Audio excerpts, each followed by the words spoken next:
guys, it's Heather from Tomatoes, Puppies, and Everything Gardening. It's very cold out, maybe like 38 to 42 range. So I was going to do some garden tours for you guys this week, and I did complete the one yesterday, which includes the deck, the green stalks, and the container gardening on my patio. And you can see the green stalks behind me. They're prepared, but I'm not. So today's garden tour is actually going to morph into combining the vegetable area, the raised bed area, the side garden, the front yard, because I'm in a mad dash to get everything protected. We're going down in the teens tonight. It's going to be like 15 to 19. So we've got a lot of work to do, but I thought, what if I just do the work, do a garden tour at the same time? I think that can work out. So I'm going to take you along with me. I probably will just voice over because, as you can hear, there are like leaf blowers and log trimmers and all kinds of things like that in the background noise. So let's get started. I'm going to voice over. I'm going to tell you what I've got, what's growing right now, but also what steps am I taking for that particular plant. Not everything's going to get protected. There are a few things that are of high value that we really need to work on. It is so hard on plants when you get a quick drop in temperature from what they're kind of used to. You know, it's different when you get a real slow, gradual cooling off, and then you get into the freezing temperatures.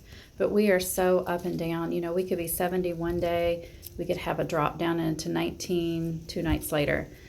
So it is hard on my plants here in Central Virginia, Zone 7. Priority today was to take care of the camellias because, and I'm going to have a separate video on my camellias coming up soon so I can give you more details, but most camellias are only zoned down to maybe a 7, maybe some 6s here and there for varieties, but most camellias need to be in the ground. So mine are not in the ground because we want to move and I don't want to leave them behind. That means they need a lot of extra care.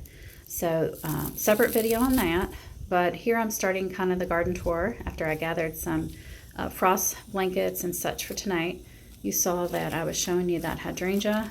All of these alpine strawberries here in the front of the deck, they got winterized this past weekend, as well as these blueberries. And I moved some thyme in there too. You can see I've already got the green stalks covered for the cold weather coming. And I'm just looking, what can I do? What can I get done? Everything's getting watered. I've got the water hose kind of soaking in there. Blackberries back by the fence, won't do anything for them, but these roses, I'll try to protect that soil with some blankets if I have any left. If not, they should be okay. Roses are usually pretty hardy. You can see this one even has some new growth, and my blackberries here in this container should do just fine as well. Berries and fruit trees and like that, they can usually go down pretty low, but this artichoke, he really needs some help. So we will be insulating him here in just a few minutes. Let's see what I'm focusing on. I'm just showing you how the leaves are changing on the berry bushes. They're going to drop their leaves for winter. That's perfectly normal. Got a huge mess of strawberries in this bed and weeds. I really need to get in there and weed. Here's a couple blueberry plants in containers. They should be fine as well.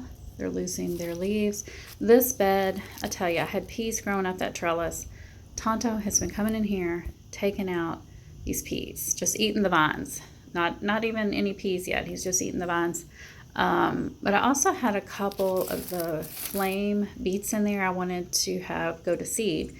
He actually, later in this video, while I was busy, he got mad at me because I was not paying attention and he pulled one of those beets out. So I was so mad. This this Brussels sprout bed here, I took care of this this past weekend as well. But you'll see, that's a separate video. Some dwarf roses there, miniature roses in containers. They'll be fine. My knockout rose here, it's looking so pretty. I love having a pop of color in winter. It really does help you get through. My passion vine there, it's still got its leaves and it's looking green and pretty. Next year is when it should flower for me though. Here is some sweet alyssum. It does well in the cool, but when you get too many frosts, too low in temperature, it will eventually die. It is an annual that will self-seed. These fragrant tea olives, they really are zoned to 8. I've kept them alive the last 3 years. They do take some damage though if we get too cold. Here is some Canterbury bells and just random things, and through there some muscari. My raspberry bushes there on the right. We'll worry about them in the spring. Definitely going to water around this tree to keep those heucheras and some ferns over there well hydrated. Look, I've even got some alpine strawberries starting. That is Sweet William. I did not plant it. Somehow it ended up here. I'm going to leave it because I love Sweet William. These Corbel babies will go into the tree, and the lilac, it should be fine. It's pretty tardy. It's pretty cold hardy as well. And this little Christmas tree, he should do fine. I am trying to work on this bed and kind of expand it and mulch it out. There's my forsythia that will bloom early spring. Another look at those blackberries. And I think it's about at this point I realize I forgot about that water hose. So you can see, yeah, we're going to run over there. We're going to turn it off and then move it somewhere else. But I've got a mix of different things in here. This perennial geranium, and I had a stilbe in there. Water in the rose. Let's see. I've got the guys there protected by the green stalks, and I will use some of those leaves if I need it today to insulate more plants. Here's a beautiful white coneflower that looks so pretty, and some snapdragons that need to get pruned. We'll do a separate video on snapdragon care. They are a really nice plant to have, especially in this zone. It's almost a perfect zone for them. You can see this bed here. I've got cabbages on the left, 2 different types, and then I've got some red cabbage on the right, and then I've got peas coming up. So I need to get this bed winterized for tonight. Just for tonight. It's only tonight that's a problem. So it's kind of a pain, but I'm pulling those guys off so they can be protected. And you see that I'm inserting pictures of the after I got done protecting everyone. My Swiss chard, it would be fine without probably protection, but I am going to cover it as well. And look at that, guys. Those pepper babies are still hanging on. We've had many nights down in the 20s. So I made a decision. I'm going to go ahead and just pot them up and make them part of my spring garden cell. I mean, they want to live, so I'm going to let them live. Some various things here. We've got columbine, heuchera. We've got some forget-me-not, and then a whole roll here of the corbel or heuchera. I still had some impatiens still alive. So that was kind of interesting. Do have some peas coming up here on the fence line. I'm not sure how they're going to do. If they end up dying this winter, I will reseed mid-February. Just making sure everyone gets a good long drink. And then the raised bed area is where we're at now. You can see this pea bed. This is just a cover crop. It does not need protection. And yeah, you can see I'm just frustrated. This took me 3 to 4 hours nonstop of work to get everything watered, everything covered I wanted to cover, all those little tiny tasks that keep popping up. But look at those violas. They are just beautiful. I've got lots of garlic in different containers in this area. The Million Bells, Supertunias, they're still hanging on. I don't know how or why, but they are. I did end up planting those violas that I hadn't planted yet. Here's another coneflower. And I've got, trying to focus on this collard, and I was the only one that survived the tray of seedlings that I had that the slugs decided to eat all my little seedlings. I've got Brussels sprout there, and then 2 more in the back. This bed is winterized. I did that this past weekend as well. So when I say that, that means it's got layers of leaves, layers of soil. It's just insulating those plants. So I like to use my leaves to do that. And here's a look into the raised bed. I have broccoli on both sides of this long bed, and then various things on different sides. So on the right, I have peas, and I think that's about it. But on the left, I have onions and carrots as well as peas and the broccoli. And as we move farther in, you can see the onions there. I do come out and harvest those tops when I want to have like a baked potato. Some more of the Supertunias here hanging on. Those were annuals I bought. I just put them in the ground hoping they'll overwinter, because sometimes they will here.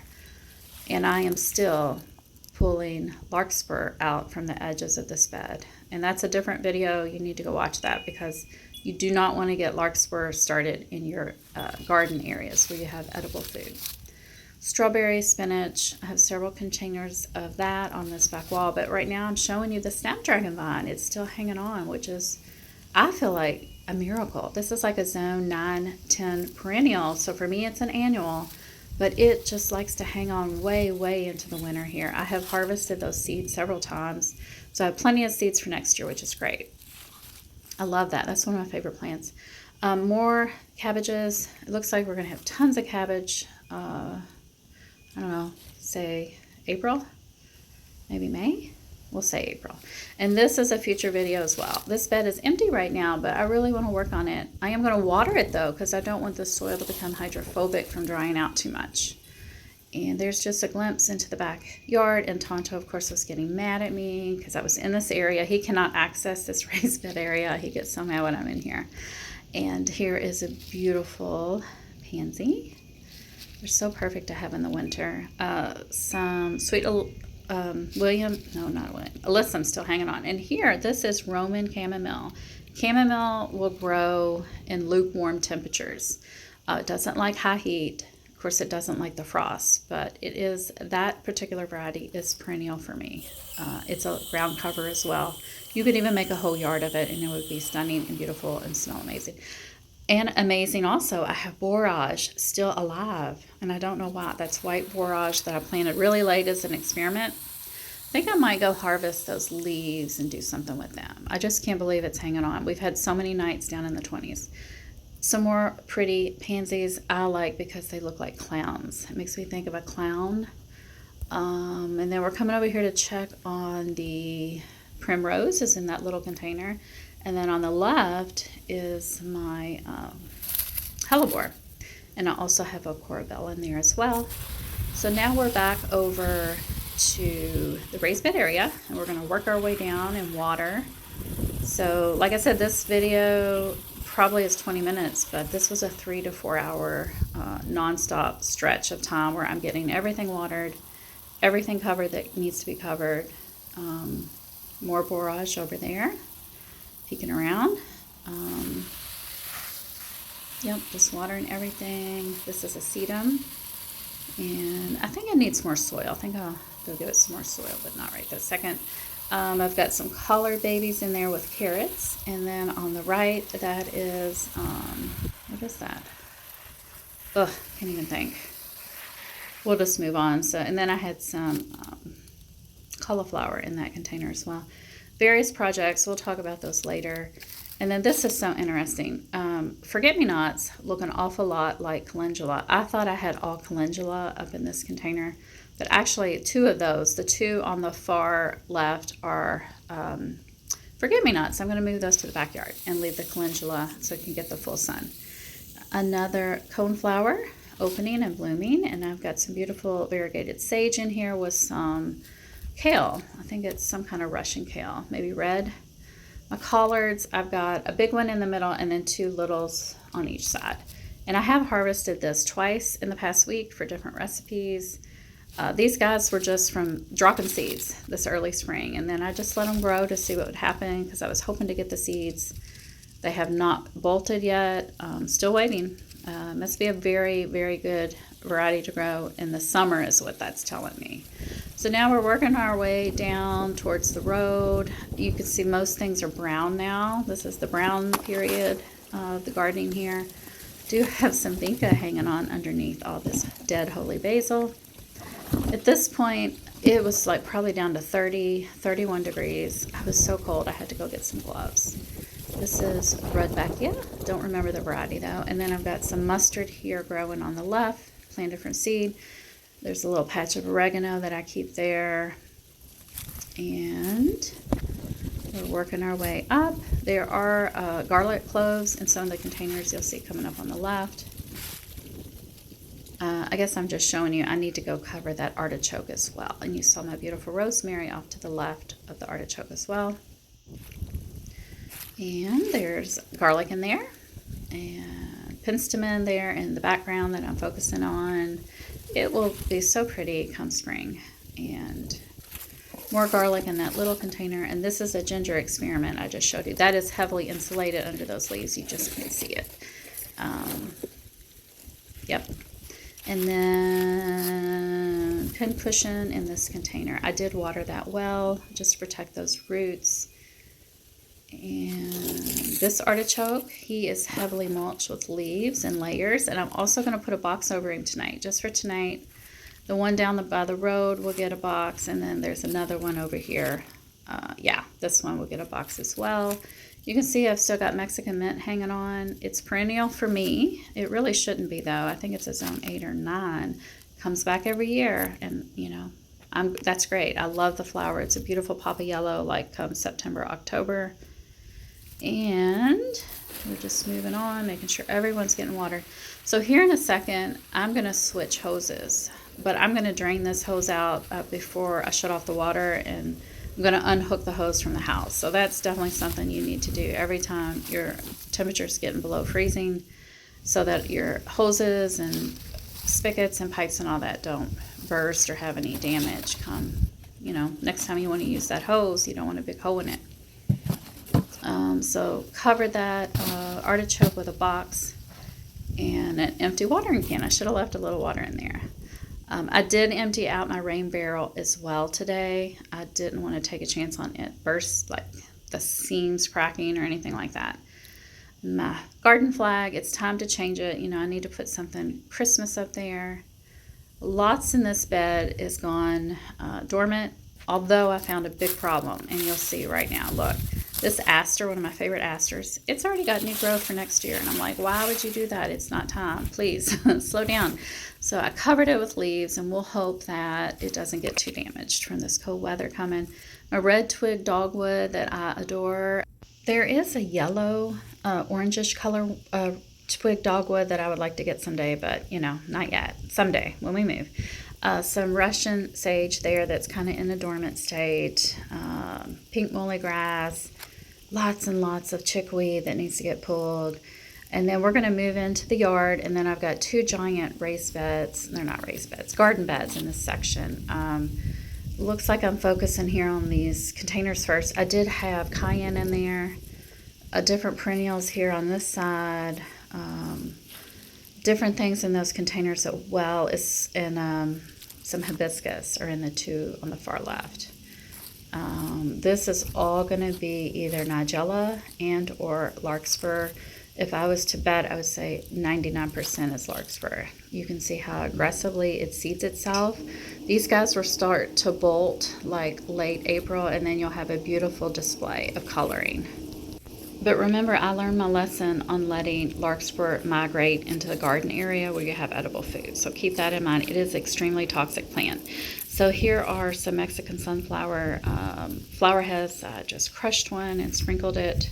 The yellow flower you saw a few minutes ago, that is a wallflower, and they will give you winter color as well here in Zone 7.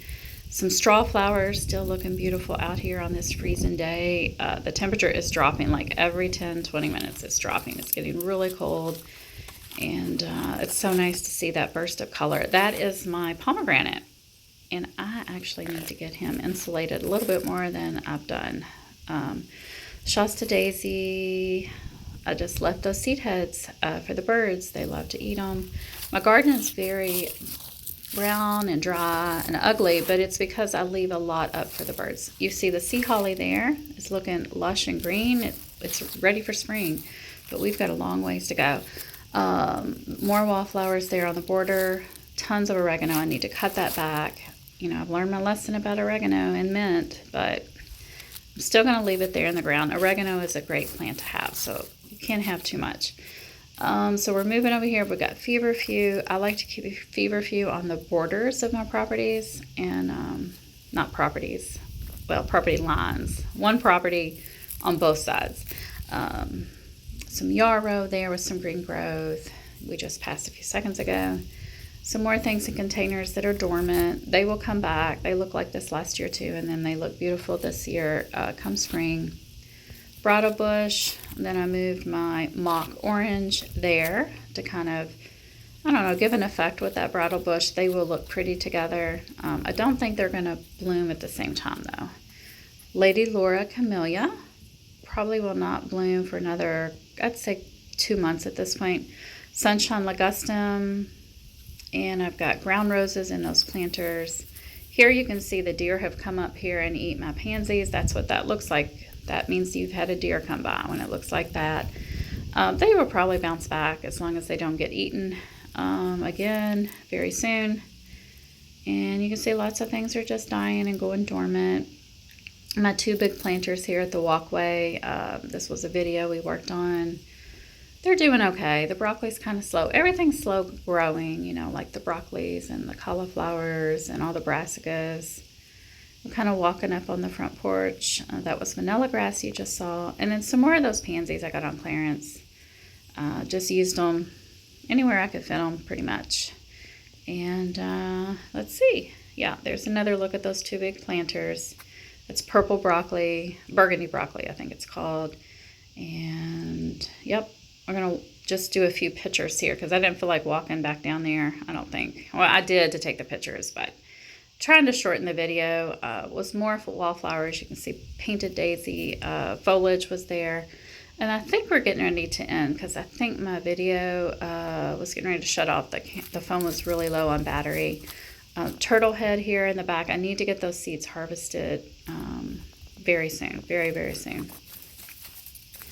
And this bed had a lot of annuals in it, so it looks rough. You can see the black pearl pepper is kind of died there. The perennial spikes are green, evergreen. I think in the spring we will divide those up so we have like a solid line of them.